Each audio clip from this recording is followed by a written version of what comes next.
আবারও চলে এসেছি ছাদ বাগানে। দেখো কত সুন্দর পুঁইশাক হয়েছে। আজকে এই পুঁইশাক দিয়ে তোমাদের একটা নিরামিষ চচ্চড়ি রান্না করা দেখাবো। পুঁইশাকটা আমি কেটে নিচ্ছি, দেখো কত সুন্দর হয়েছে। আমি কিন্তু এটা আগের ভিডিও ছিল, সেটার থেকেই দেখাচ্ছি তোমাদের। এই পুঁই পাতা দিয়ে আমি সেদিন তোমাদের চিংড়ি মাছের পুর ভরা পুঁই পাতার বড়া দেখিয়েছিলাম। আর এটার সাথে সাথে আমি আরও একটা টব থেকে কিন্তু পুঁইশাক কেটে নিয়েছি, সেটাও তোমাদের সঙ্গে শেয়ার করে দিলাম।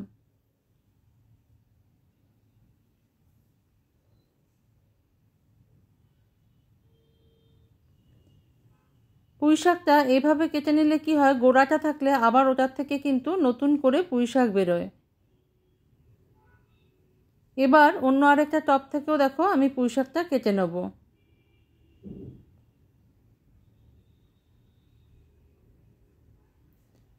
বর্ষায় কিন্তু পুঁই গাছ খুব তাড়াতাড়ি বাড়ে, আর এই বর্ষাকালে পুঁইশাক খেতে খুব ভালো লাগে।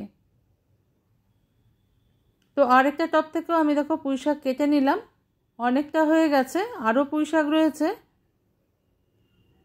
দেখো আমি কেটে নিয়ে এসেছি, কতটা লম্বা হয়েছে শাকটা।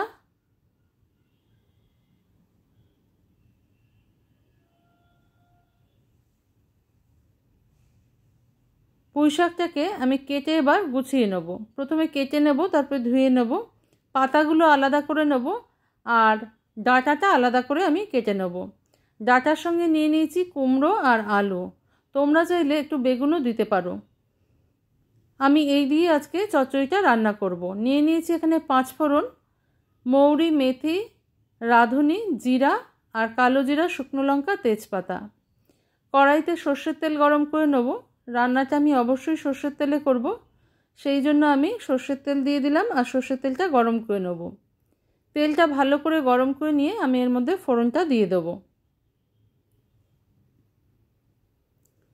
Welcome to my cooking channel Shatabdi's কিচেনে। শতাব্দীস কিচেনে তোমাদের সবাইকে স্বাগত।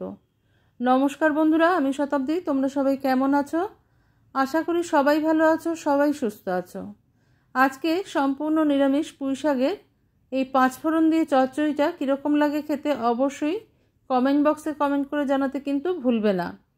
যদি তোমরা কেউ কখনো না খেয়ে থাকো, শুধু 5 ফোড়ন দিয়ে আমি করছি না, এর সঙ্গে আরও একটা জিনিস মেশাবো, সেটাও দেখাবো তোমাদেরকে। দেখতে থাকো তোমরা। বেগুন দিলেও কিন্তু খুব ভালো লাগে, তবে বেগুনটা আমার কাছে ছিল না, তাই আমি দিতে পারিনি। তোমরা চাইলে দিয়ে নিতে পারো। চচ্চড়িতে আমি শুধু কুমড়ো আর আলু দেবো না, আরও একটা জিনিস দেবো, সেটা হচ্ছে কাঁঠালের বীজ। কাঁঠালের বীজ আমি আগে থেকেই সিদ্ধ করে খোসা ছাড়িয়ে রেখেছিলাম, সেটাই আমি যোগ করব এর মধ্যে। আমি ডাঁটা চচ্চড়ির মধ্যে প্রথমে দেখো দিয়ে দিলাম সামান্য একটু নুন, বা স্বাদ মতো নুন, তোমরা যেরকম নুন খাও সেই অনুযায়ী দিয়ে নেবে। দিয়ে দিলাম একটুখানি হলুদ।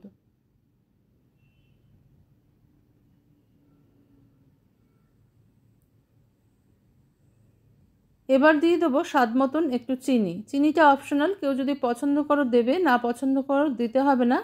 তবে নিরামিষ রান্নায় একটুখানি মিষ্টি দিলে খেতে ভালো লাগে, টেস্টের একটা ব্যালেন্স আসে, আর তখন খেতে ভালো লাগে।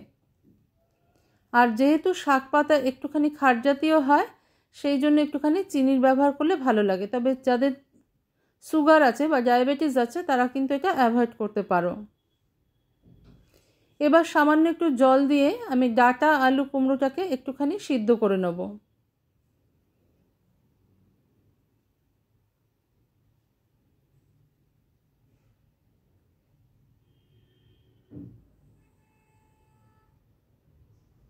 একটা ঢাকা দিয়ে দেবো আমি কিছুক্ষণ সময়ের জন্য, যতক্ষণ না পর্যন্ত ডাঁটা, আলু আর কুমড়োটা ভালো করে সিদ্ধ হয়ে যাচ্ছে। ফিরে এলাম কিছুক্ষণ সময় বাদে। এবার আমি দেখিয়ে দিচ্ছি, দেখো কালারটাও কিন্তু চেঞ্জ হয়ে গেছে।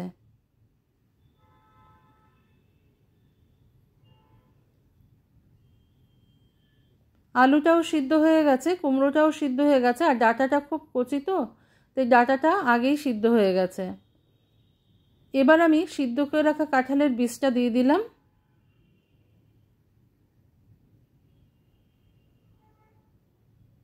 কাঁঠালের বীজ যারা ফেলে দাও, বীজটা ফেলে না দিয়ে এভাবে যে কোনো রান্নায় কিন্তু দিয়ে খেতে পারো, বা কাঁঠালের বীজের অন্যান্য অনেক রকমের জিনিসই তৈরি করা যায়, সেইভাবেও তোমরা তৈরি করে খেতে পারো, খেতে খুব ভালো লাগে। যারা কখনো কাঁঠালের বীজ খাও না তারা কিন্তু একবার ট্রাই করে দেখতে পারো। এবার যে পাতাটা ছিল পুঁই পাতাটা সেটা আমি দিয়ে দিলাম। সবজিটা সিদ্ধ হওয়ার পর পাতাটা দিতে হয়, না হলে কিন্তু কালারটা চেঞ্জ হয়ে যায়। পাতাটা সিদ্ধ হতে তো খুব বেশি সময় লাগবে না। এই রকম আমি ঢাকা না দিয়ে কিন্তু পাতাটাও সিদ্ধ করে নেব। কাঁঠালের বীজটাও সিদ্ধ হয়ে গেছে, সিদ্ধ আগে থেকেই করা ছিল, তবু আমি আরেকবার চেক করে নিলাম যে ঠিকঠাক সিদ্ধ হয়েছে কিনা।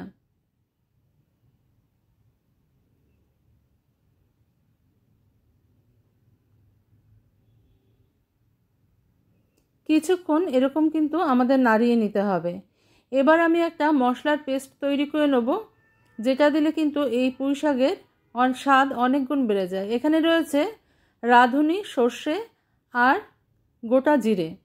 এটাকে আমি শুকনো অবস্থায় একটু গুঁড়িয়ে নিয়েছি।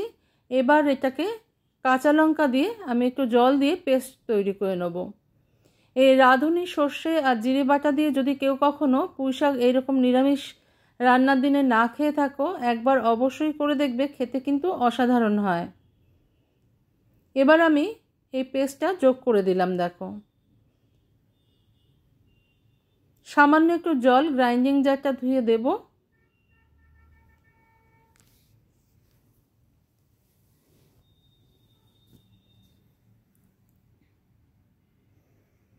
খুব বেশি জলের ব্যবহার করতে লাগে না পুঁই শাকে, কারণ শাকের থেকে কিন্তু একটা জল বেরোয়, আর সেটা যতটা শুকিয়ে নেবে ততটাই বেশি ভালো লাগে খেতে। আমি এটাকে ফুল আঁচে রেখে এখন কিন্তু শুকিয়ে নেব।